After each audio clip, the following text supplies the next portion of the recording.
doctors don't understand business, and if we take the business away, they'll be nicer people.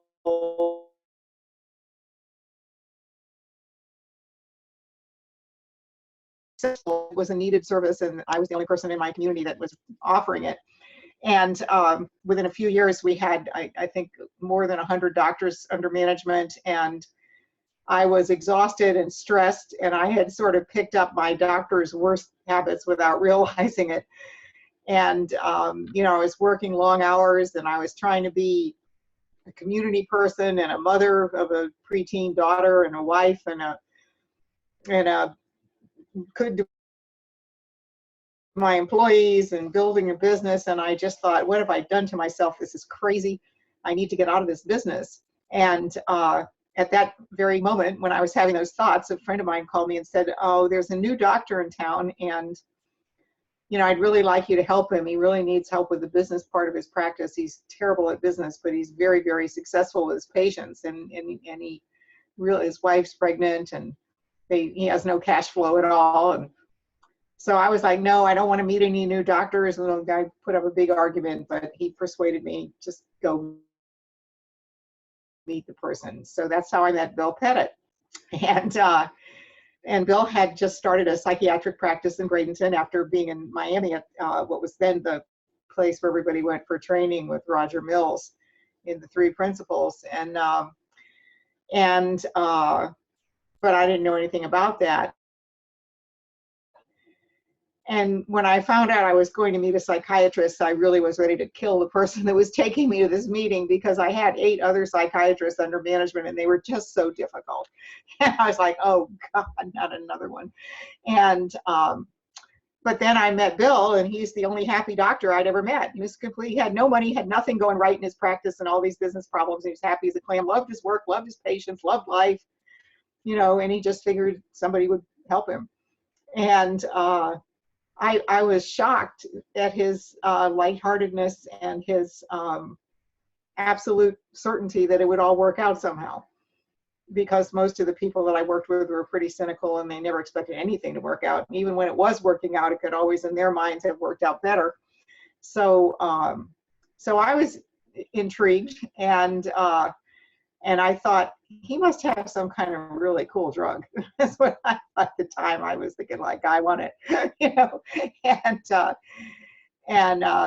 So I noticed when I was looking around his office, you know, just taking a little tour of the office, that he had an awful lot of files for a person that hadn't been in town that long.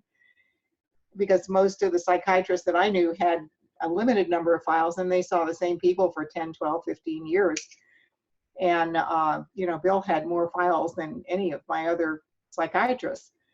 So I said, you know, I hate to be rude, but you have an awful lot of patient files. I mean, do people just not come back after you've seen them? Or, you know, where are all these people?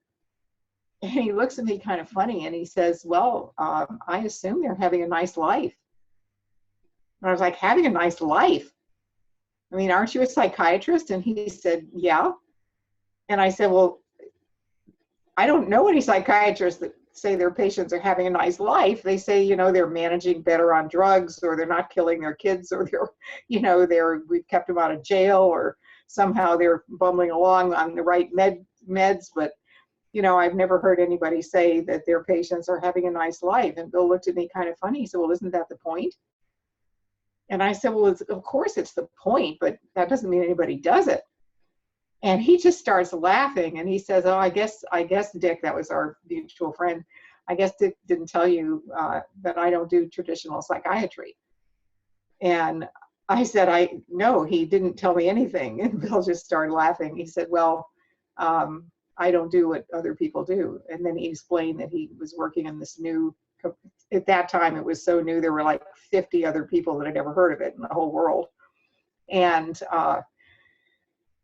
he said, I work from this very new approach, and it really makes a big difference with people and so on. He said, but you know what, as much as I need your help, and I'm sure you could help me with my practice, I wouldn't want you working for me if you didn't really appreciate and understand what I do.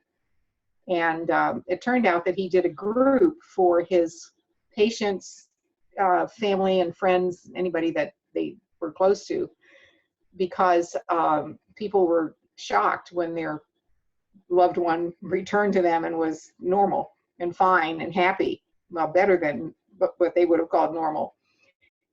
And so they would freak out, like, oh, when's the other shoe going to drop, or he can't be well, or what's, so Bill was doing a group for the other people to get an understanding of what he had shared with the patients. And so he said, why don't you come sit in a couple times and you get a feeling for what it is I do, and then if you feel good about it, we can do business. So that's how I got introduced to the principals. I went and sat in on the group, and then he asked, the first time I went, he said, this is a guest, Judy, and Judy is a business person that works with doctors, and she's thinking of working with us to help me run my practice better. And if you would like to share with her your experience of being my patient, please talk to her at the break or after the class.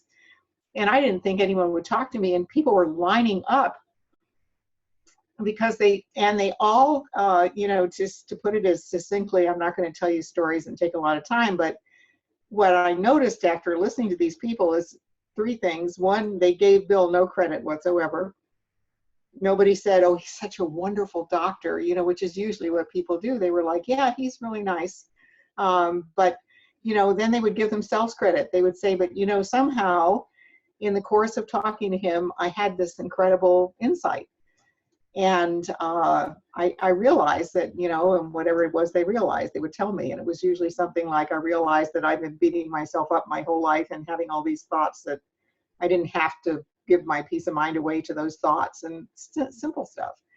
And then they would say, and I'm really quite confident that I'm fine now. And they were very ordinary about it.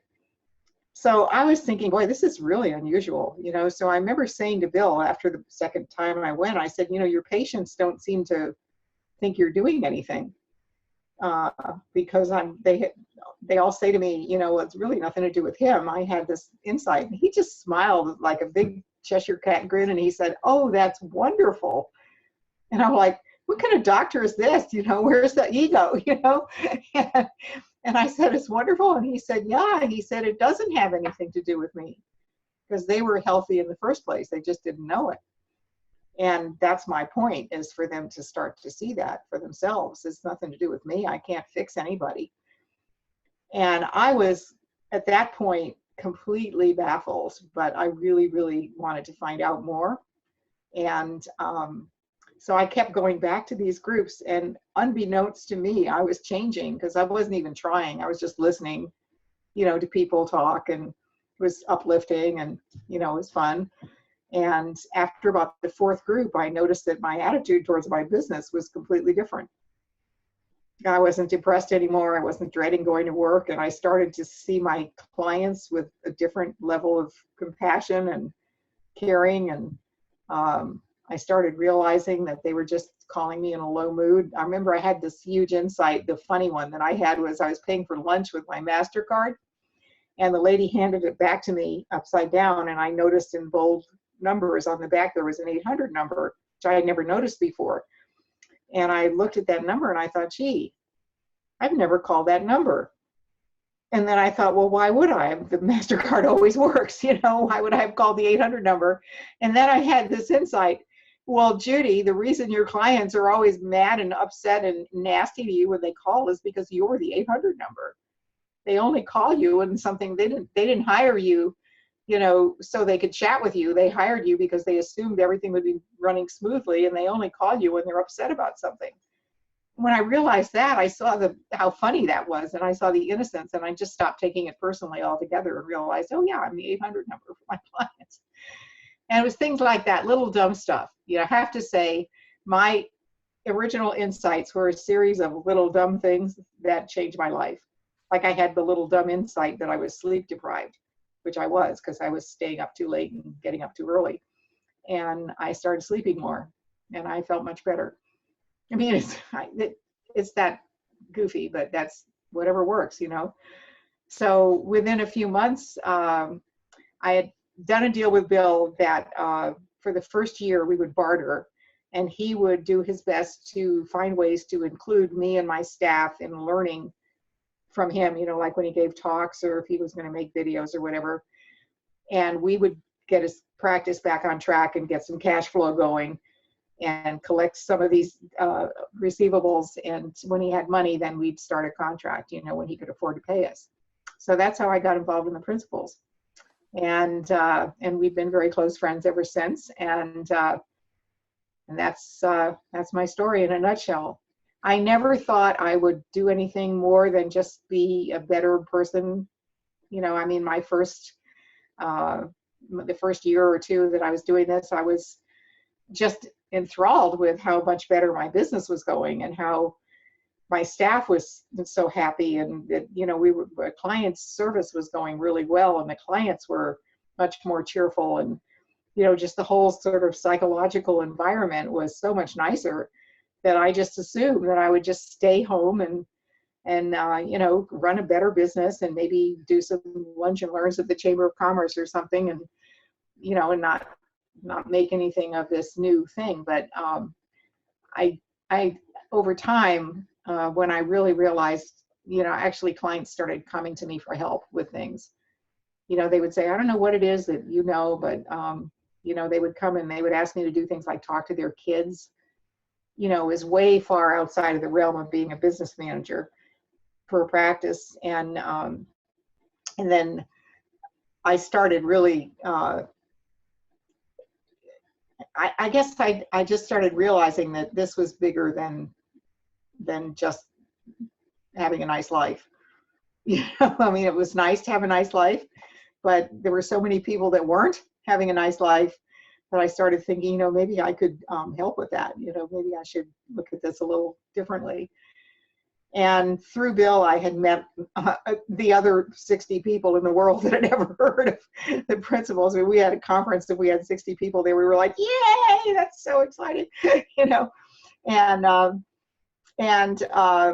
so I knew I met George and Linda Pransky, and I had shared with Bill and George, I guess George had come to visit, and I shared with Bill and George that, I was really thinking about maybe my daughter was getting older and at that point ready to leave for college, and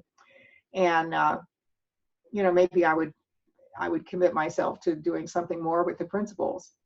And so about a week later, I got a call from George, and he said, have you ever thought about moving to LaConner? And I was like, no.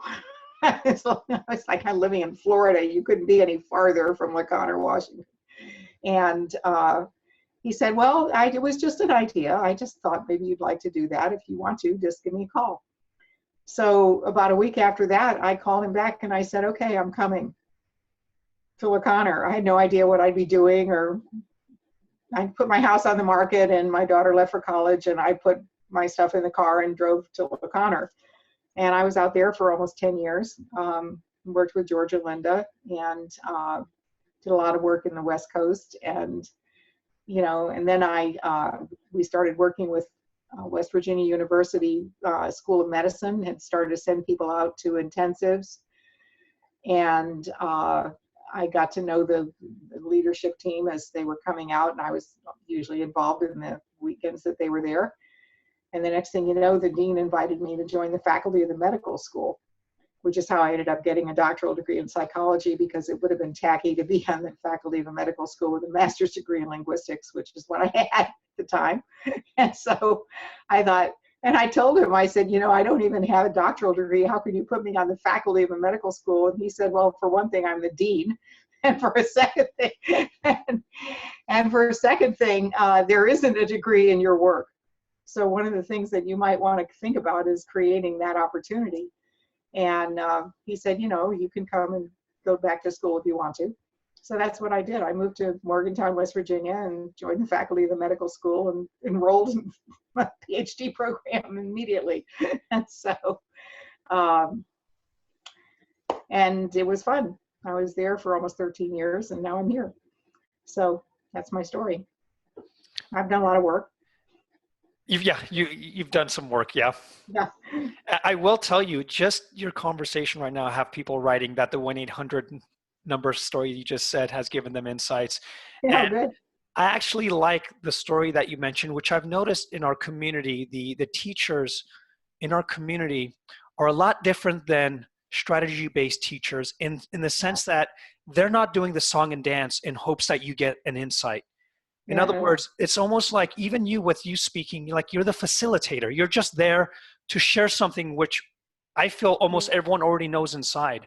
So it's a absolutely. lot less on you. Like Bill Pettit said, that's Yeah, great that they don't give me credit because it's never been me and it's never going to be me. right. What a beautiful display Yeah, of. and that's one of the nice things about this work is that the better you feel, the better you do. And you don't have to do anything, so it's really great. It's kind of like it's great work for somebody that wasn't too into, working terribly hard all the time and just loves people and hanging out with people. It's perfect. Right. A It's lot a less perfect prep work. work, right? Yeah. So, So I'm going to switch it over. I do want to do a little bit of Q&A with the okay. everyone that's on here when we get a chance, but I do want to ask you, and I've been asking this with a lot of teachers, practitioners lately, and I'd love to take your take on it. There Okay. seems to be in our community like it's getting fractionalized. There's now the direction where people are going towards non-duality. Don't talk about the mind, consciousness, and thought. It should be the oneness of it. There's another one that's a single paradigm. There's the inside out. There's this. So it seems to me that everyone has their flavor, so to speak. Now, Mhm. in your perspective, what's the direction that you believe someone should be looking into? Like, what matters for you? um, Simplicity and speaking what feels true to the person, because it's all the same thing. I mean, essentially, all these different ways of talking about it, or the different directions that people are describing, to me are sort of like proof that we're making it all up anyway. It's like, so in my mind, and this is me now. I'm not trying to force this on you at all. In my mind, the principles are before they take form. In other words, the actual, like one of the things I noticed is that the title for my meeting was Living the Principles. And I thought, well, that's easy, because if you're alive and you're in this universe, you haven't got much choice about it. You're living the principles, whether you know it or not. And the question is whether you know it or not whether you're living the principles, because the principles describe creation. The principles are a statement that creation is a dynamic, constant flow of energy through the universe. It's infinite and forever. And that everything that's taken form in the universe, and I mean everything, is just the principles in motion, in taking form in the natural world and the world of things. So the principles are energy. It's like Einstein's theory. The principles are energy, and they transform into mass of all kinds of things and take all kinds of shape. So if somebody says, well, I'm a big believer that the principles are this or that, and somebody else says, well, yeah, they are that, but I want to call them this. Well, who cares? I mean, it's just you're coming up with a thought to talk about something that we can never see, touch, or feel, because it's energy. We are part of the aftermath of the principles. We're not back there in the formalists yet. I suppose after we're gone, we may be. I'm assuming that's probably what happens, but after we're gone from here and before we got here. But so to me, to make a big thing about it, I get very confused by the idea that people have all these different, you got to follow it this way, or you got to say it this way, or you got to take your truth.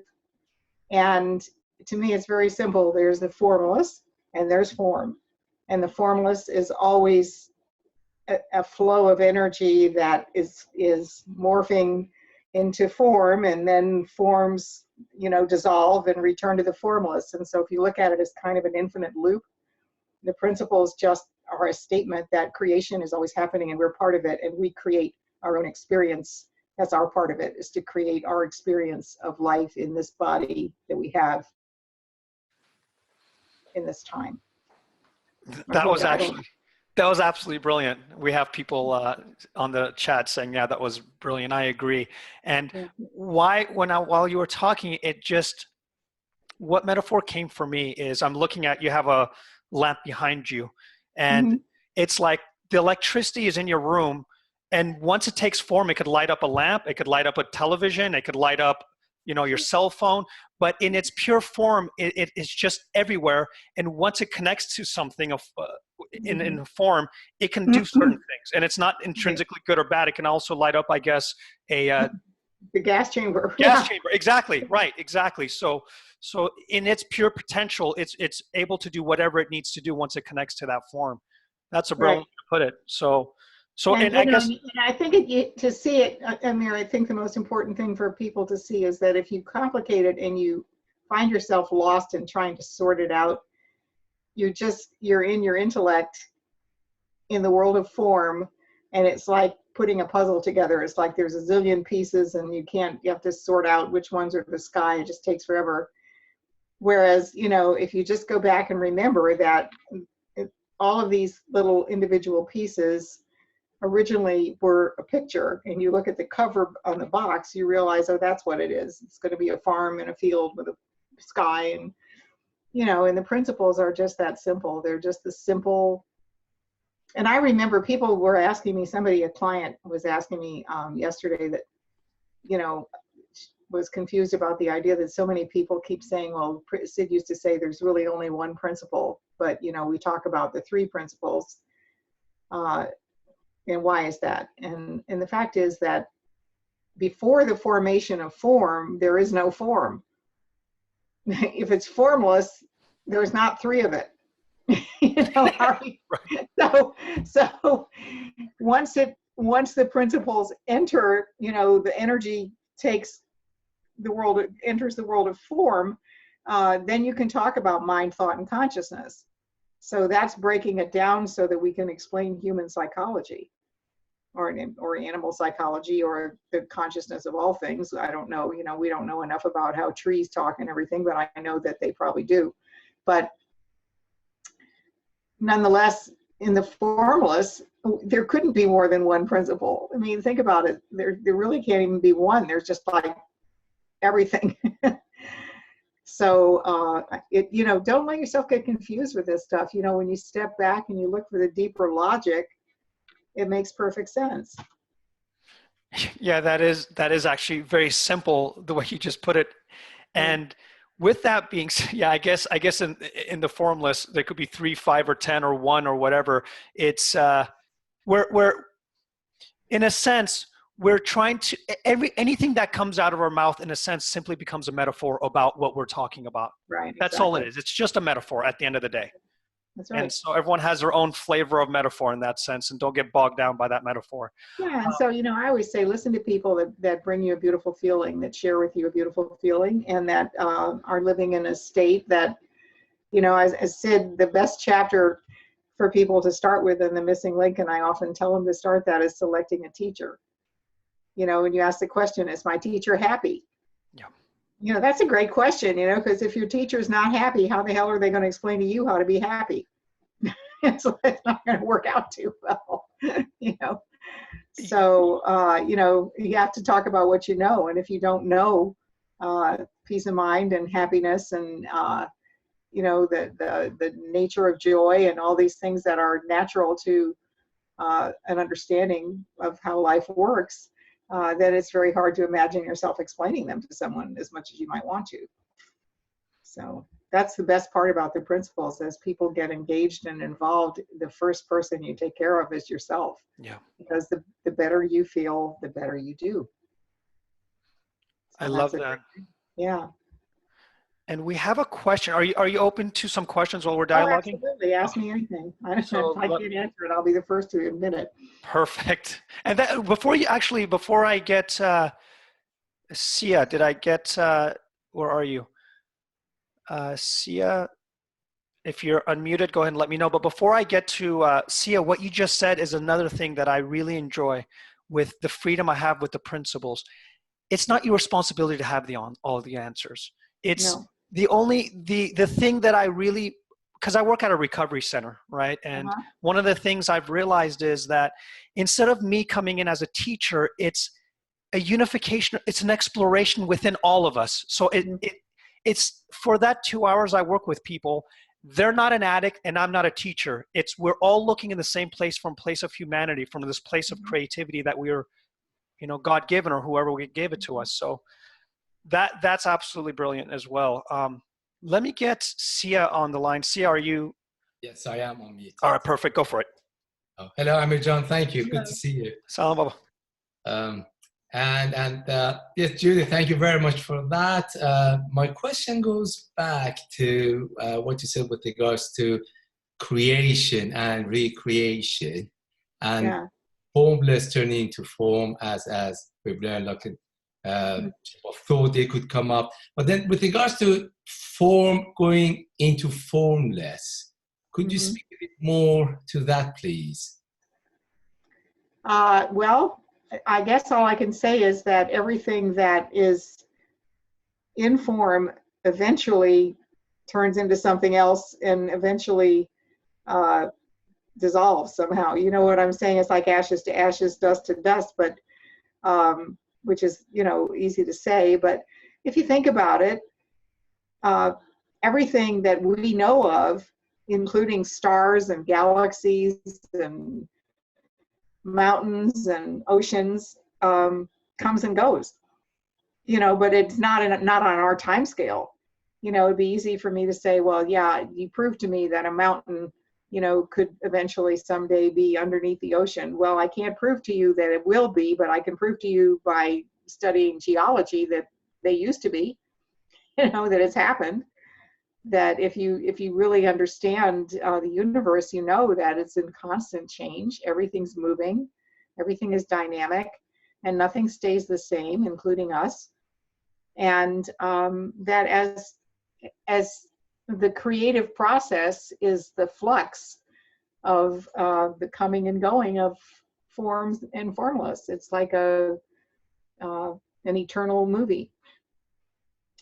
And so to me, it's not that complicated. I mean, if you interestingly enough, some of the people in my memory that of the intellectual people that got involved with Sid, many were very cynical about it, but some of the most respectful were physicists, because what he was saying made perfect sense to a physicist. And the reason it did is because everything that they were understanding about, first of all, they were seeking the first principle. That was the quest of Stephen Hawking's life, for example. But second of all, it made perfect sense to them, because what they were studying was things that appear and disappear in little particles that have, just a flicker of life, and then they're gone, and that made perfect sense that that's how things work to them. So I mean, again, you don't want to, it's in this world we're looking backwards, trying to study something that happened, which we're a byproduct of, and it can get complicated if we overthink it. But if you don't overthink it, like I went one time to this, I believe it was one of the Smithsonian museums, and it may have been the Air and Space Museum, but I was with a friend of mine who is a neurosurgeon, and there was this one exhibit where it was like you looked into this box-like thing, and what it was talking about was the smallest particle in the world that you can see with the naked eye, and but you could only see it, like in a millisecond. You couldn't just watch it because it would flicker and then disappear. And I thought at the time, I remember thinking, well, there you go. that's the fundamental principles in action. Things come into form and then they're gone. Thank you. If I may just share a short bit about myself. I'm a doctor, I'm a scientist, but at the same time, many years ago, I had a near-death experience. Mm-hmm. And what took place, well, what was amazing. Mm-hmm. How just I left my own body, and what happened after that, the whole thing. But of course, it's in my mind to find some kind of wiser viewing to this. So I guess I'm trying to understand it with my tiny little brain, which Yeah. can't cope with it. Yeah, well, I think it's wonderful that you had the experience and that you came back and decided to do it again. You know, maybe next time it'll work. Who knows? Let's hope. I'm practicing. But you know, I honestly, I've talked to a lot of people that have had near-death experiences, and they find it very comforting. I don't know how you found it. I haven't met anyone who didn't say it was very comforting. Yes, I would say the only thing that I have experienced which comes close to it is when I first held my children when they were born. That was the closest I came to it. Yeah. But even that wasn't as close, actually. Yeah. But isn't that a gift, though, that it can happen to people, that it's like, you know, and you never know at what moment in time you'll see something that will give you confidence and faith and hope that the universe is okay and I'm okay, and no matter what happens, I'm still okay. Absolutely. It was definitely going back home. That was what it felt. I was at home. I know that. Yeah. Thank you very much. You're welcome. Thank you so much, Jan. Any other questions? We have Miss Valerie. Let me unmute. Okay. And go ahead, Valerie. Can you hear me? Yes. Hello. Yes. I'm lying here in my sick bed, Judith, having had flu for 1 week, and I'm still here. So, yeah. I just thought I'd ask a question because I can. Let's see. I got into the principles just over a year ago. I suffered a breakdown. After my son was diagnosed with MS, I found myself getting very, very depressed and stressed, and I'm a single parent, and just became overwhelmed, I guess, you know, by everything. And then I find at times like now that principles help me hugely, but then I think this probably happens for a lot of people. I sort of lost my way again. And I spend an inordinate, I might be going right back to the basics, but I'm asking because I'm here.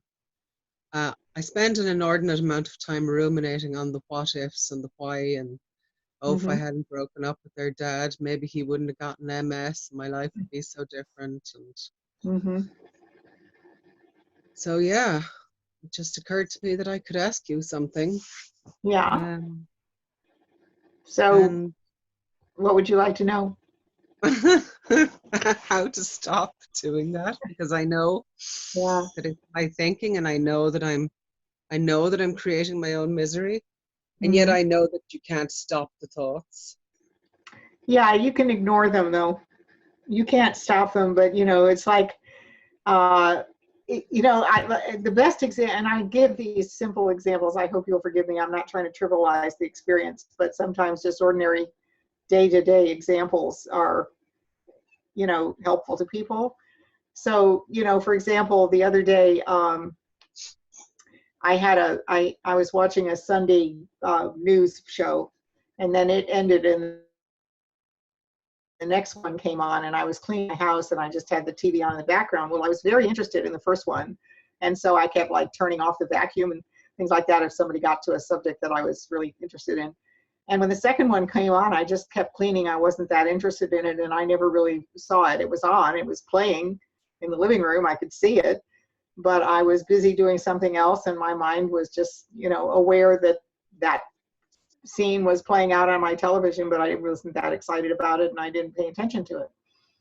And that really is how we get over thinking that is not working for us, when we realize that certain thoughts are going to come. You cannot control what comes into your mind. Things will come to mind. Bizarre thoughts come to everybody's mind. Terrible thoughts come to everybody's mind. Negative thoughts come to everybody's mind. You can't, you know, just like happy thoughts come to everybody's mind. It's just a random flow of thoughts. But how we see the principles as helpful is that when you know that thoughts come and go, unless we hang on to them, or pay a special attention to them or add more thoughts to them. We just let them pass. You know, it's like when the commercial comes on and you just, you know, go to the bathroom. It's kind of like, I don't really want to watch this. And honestly, it sounds so simple, but the biggest mistake I see people making is trying to fix their thinking or trying to stop. And trying to stop means you have to keep thinking about what you're doing. You know, so you have to keep telling yourself, well, why am I thinking this? I don't want to think this anymore. Why aren't these thoughts going away? I don't want these thoughts. Well, you have to keep thinking them to fight them.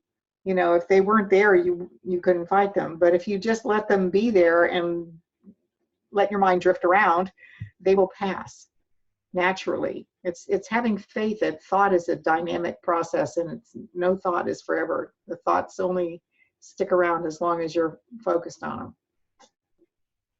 Mm-hmm. You know, so I would say that's how you stop ruminating, is you allow yourself to be distracted by other things and don't take your thoughts so seriously. Don't try to fix them. Don't try to send them away. And the next thing you know, you'll be thinking about something else and they'll be gone. Okie dokie. Yeah, I have noticed lately when something comes into my head, because I kind of got tired of myself doing that. Yeah, that's fine. And then it would just pass like that. Yeah. Well, that's really how most people get better. A lot of people who try to make an appointment to see a psychiatrist and they find they have a long wait, you know, once they've made the appointment, they figure, well, sooner or later I'm going to get help, and they stop worrying about themselves. And by the time the day of the appointment comes, they don't want to go anymore. They're like, I don't know what I was even thinking about.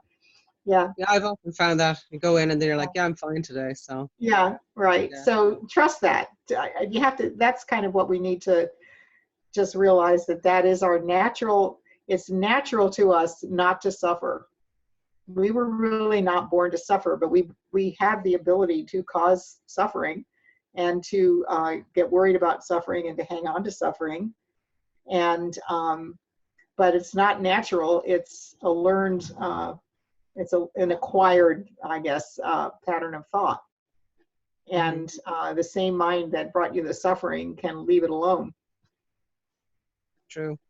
Yeah. I know. It's like when something comes in and then like, oh, why am I thinking this? What's wrong with me? Yeah. And then it just gets you go down the rabbit hole then. But yeah, right. I know the other side too, so I can just look in that direction, as you said. Yeah. All right. Thank you very much. You're welcome. Any other questions? Thank you, Judith. Yeah, let's see if we have any. I like Wendy Williams just put down a great comment, because this is so true. It says, that's like fertility. People who don't have babies and give up and adopt often get pregnant. That's true. Yeah, that is. You know, Bill Pettit's a perfect example. He has 2 adopted children and 2 natural children, and each one of his children, his wife got pregnant shortly after they adopted. And so the oldest one is adopted. The next one is their child. The third one was adopted because she didn't think she could have more children, and then she got pregnant again with the 4th child. Yeah, and I think we can say that with a lot of things, even diets. People who tend to want to, like, I'm going to diet now, tend to not lose weight because all they're focusing is on trying to lose weight, trying to food. And while people who are just eating, just enjoying their time and eating aren't going, what diet? I'm just eating what I'm supposed to eat. Yeah. And you can actually listen to your body, because your body will tell you when it's hungry, when it's thirsty, instead of relying on your personal thinking to try to figure it out. Or the fact that it's now noon, so I should be eating some kind of lunch. You know? Correct. Absolutely. Yeah, it's funny. You know, the food thing is interesting to me, because it's very much like people who have substance abuse problems, and they go into these, you know, they constantly attend meetings, which they're reminded constantly of other people's failures and of the fact that they are, you know, different because they've abused substances, and so that's all they think about is not abusing substances. It's the same as thinking about not eating, or thinking about, you know, not scratching your cut or something. And I do a lot of groups with veterans with PTSD, and a lot of them have associated substance abuse problems, and they like my group because we never talk about anything that's wrong with them. And they go like, this is the first group I've been to where I didn't have to tell some terrible story about how I fell off the wagon or, used again or whatever. And I'm going like, I could care less, you're not using now. That's the point, find that feeling. Yeah. Sorry. Yeah. Chicken man. Thank you. No more chicken man. So, anybody else? So,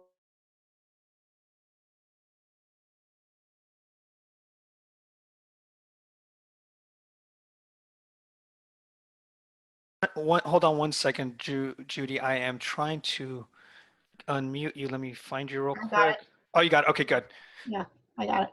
So today, just before this call, I do a group at the Goodwill, which not all of you may know what Goodwill is, but it's a nonprofit organization that is in service to people that are struggling with various things in this country. So Goodwill has a veterans program, and I do groups in the veterans program. So one of they try to get veterans reemployed and get their health back, get their mental health back. It's a pretty holistic program. And they called me last night because one of the members that was doing very well, that had been coming to various groups and was in the Vet to Chef program, which is teaching veterans how to become chefs, and it's very easy to get employed if you're a chef. One of the veterans who was succeeding and doing well, and we had seen him only just, he'd come back to group to talk about how he's loving the chef. He got a job and he was loving it and so on. Had a massive heart attack and died 2 nights ago. And they hadn't told the other people in the Vet to Chef program because they didn't want to, a lot of them, are fairly recently struggling with mental health problems, and they had the idea that they should get them all to come together in a group and then talk to them, and that I should be there. So it was very sweet. I went, and the guy who runs the Vet to Chef program came in and broke the news to the other guys, and they were very upset because it was one of those things. It was a massive heart attack out of the blue that he had no warning. He didn't even know he had heart disease, and then one of them had just talked to him 2 hours before he died. And so they were shocked and they were upset, and they started as people tend to start, talking about, oh, this is awful, it could happen to me, or who knows, life is so uncertain, and they were having all these sad thoughts. And I said, it would seem really nice, since we're all together and you guys have been in the program together, and I haven't seen him since he was coming to our group, here, the mental health group. And maybe you could tell me some of the nice things that you've been doing together in the Vet to Chef program, because I'd love to hear some things about him. And so now that's all I asked. They didn't have to say yes. They could have said, no, we don't want to do that now, and I would have been fine. But people naturally go towards the light. It's my experience. So they told a funny story about how, he had forgotten a recipe, and he was supposed to be cooking this special meal for somebody that he was promised them, and then he forgot the recipe, and he was trying to call his friends, and he couldn't get hold of anybody to get the recipe. And, then they told a cute story about how he helped somebody out when they were, suffering with something, and stepped in and did something for them. And they started telling these really nice stories about what a good guy he was, and how much fun he was, and how helpful he was. And the whole feeling changed. And then they all started feeling gratitude for having been his friend, having been able to share the program with him. And then they started saying things like, it's really great that, what a way to die. If you have to die, it's wonderful that he died doing something that he really loved. I mean, he was studying his homework for the Vet to Chef program, and looking forward to the next day where they were going to cook a big meal for homeless veterans, the chefs, all the Vet to Chef people. And they started saying, how wonderful it was to have been his friend, and then how great it is to have the brotherhood of this program, and how much they meant to each other, and their whole feeling shifted. Now, some people might say, well, you're not respecting the grieving process and blah, blah, blah, blah, blah. And I'm saying, no, that the grieving process is geared, our hope is to find peace and gratitude. And it's not on a timeline. If you can find it 20 minutes, that's great. If it takes 20 years, that's fine. But, you know, I didn't tell them they had to do that. And I just sort of threw it out there, and they went there. And then as they went there, they started really enjoying that conversation so much more than the other conversation. And then by the time I left to come back here and do this call, you know, they were telling funny stories about, you know, crazy stuff, and other mistakes that they had made when they first started cooking, and that's healthy. You know, sadness is not you don't have to be sad, even in the face of a life event. I mean, and one of the things that I did say this to them at one point. I said, you know, that death is a part of life. It's okay. It's okay to be sad and miss your friend, but it's okay to understand that that's part of life. It's okay to, we're all going there. Nobody gets out. So, you know, and to just accept that the joy is to have known this person and to have all these beautiful memories that you can share, and to know that he's still a part of your life. That's and I think sometimes we forget that, you know, life is ordinary. You know, we're all kind of on the same path, and it's okay. You know, with that story, I was going to end it right now because it was such a beautiful way to end it with just such a soft, nice ending. But I do have one last question from Sure. George and Matt. Would you like me to take it? Do you have a little bit more time? Sure, absolutely. Uh-huh. Okay. Go ahead, George and or Matt. Go ahead and unmute yourself. Hey guys, and Judy, maybe you judge whether it's helpful to take the question or kind of leave it in the space where you were. Yeah, thank you for the kind of wonderful sort of. I hope you don't mind me calling it kind of no nonsense simplicity with which you spoke about the principles kind of earlier, and the beautiful reminder you provided for me personally, actually, about how getting lost in the form of how you might share this was kind of evidence you were kind of looking in the wrong place. Mm-hmm. And the question I had was around that, if you don't mind. And it was, it's interesting to me, I've just been reflecting today because I've been caught up in exactly that place, that sort of when I'm in a conversation one-on-one with someone around the principles, it doesn't make sense to do anything other than just be present and responsive to where that conversation may go and unfold, and sort of that's a wonderful exploration together. But sort of I'm preparing for a group workshop tomorrow, and mm-hmm. The same rules just don't seem to apply, and I've got all the kinds of thinking about sort of structure and how to kind of sort of bring people's attention to what seems like it might be helpful. And I wondered, just through that lens of kind of keeping hold of the simplicity, if you had any kind of words of guidance or anything to say to help kind of keep me on the right path in that regard. So how long is your group? It's a 2-hour workshop. No, it's just a 2-hour workshop, just that 1 2-hour workshop? Mm.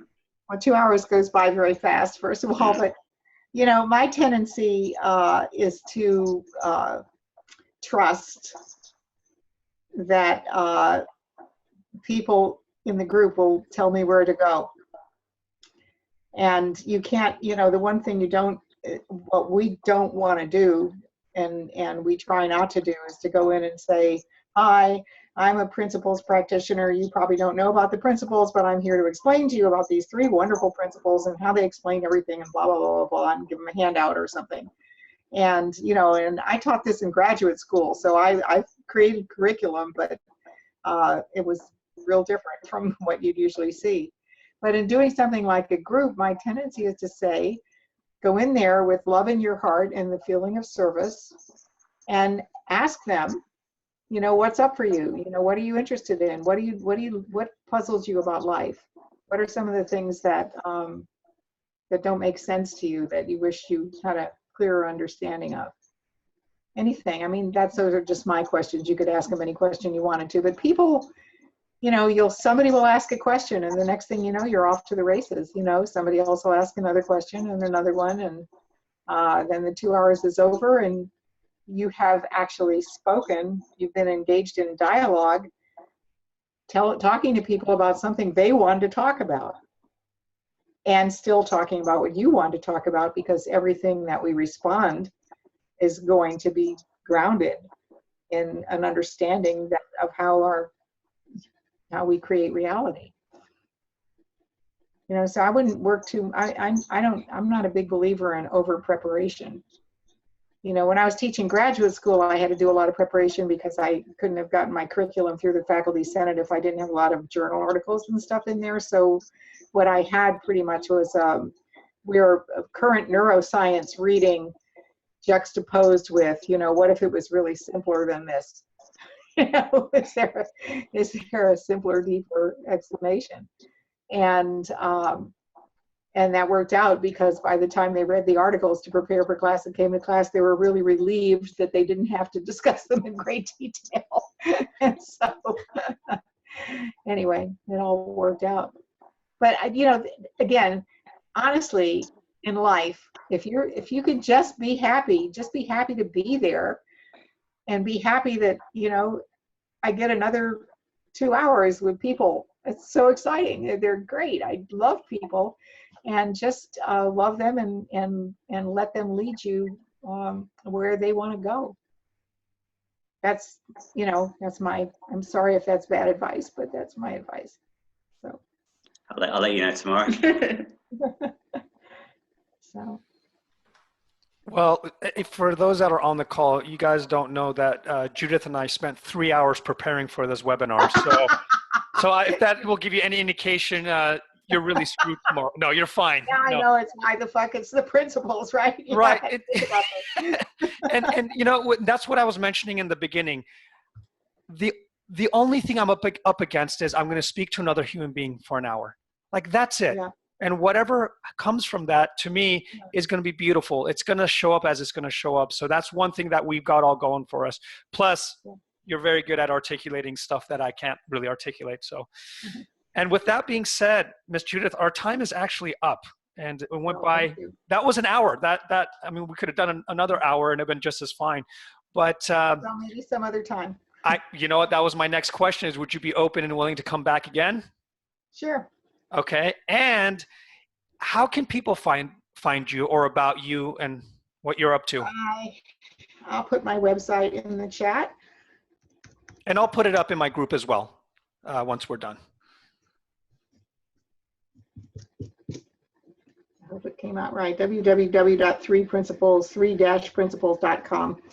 There it is. That's easy. That's my website. It's got a contact me form on it. If you send me an email on the contact me form, I'll get back to you in a day or so.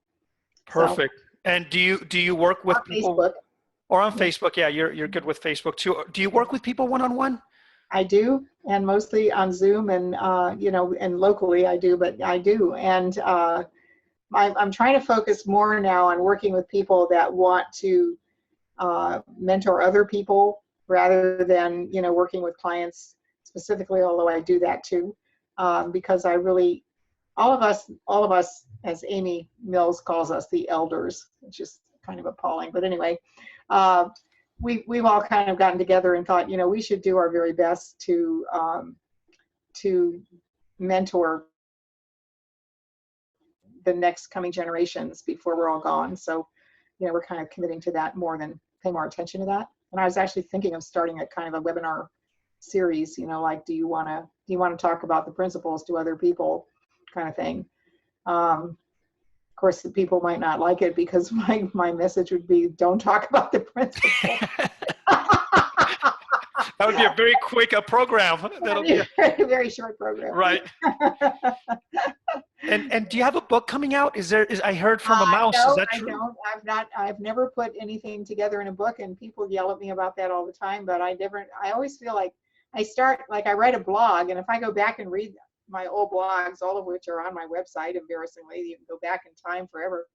I go, oh God, if I wrote that today, it would be so much better.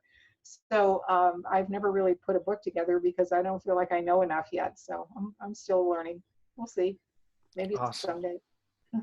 Well, people are giving their love and saying thank you for everything. And I am so grateful so much. This was such an incredible chat. And again, thank you so much for being on here with us. And if you have any questions, she will respond. She's very easily accessible in that sense if you want to get a hold of her. So with that being said, have a wonderful day. And thank you so much for having us. And I will talk to all you guys soon. And let's do a gallery view and give her a big hug and a kiss virtually. Okay. And thank you. Bye-bye. Bye-bye. Take care. And for those that here, I'm going to stop the recording.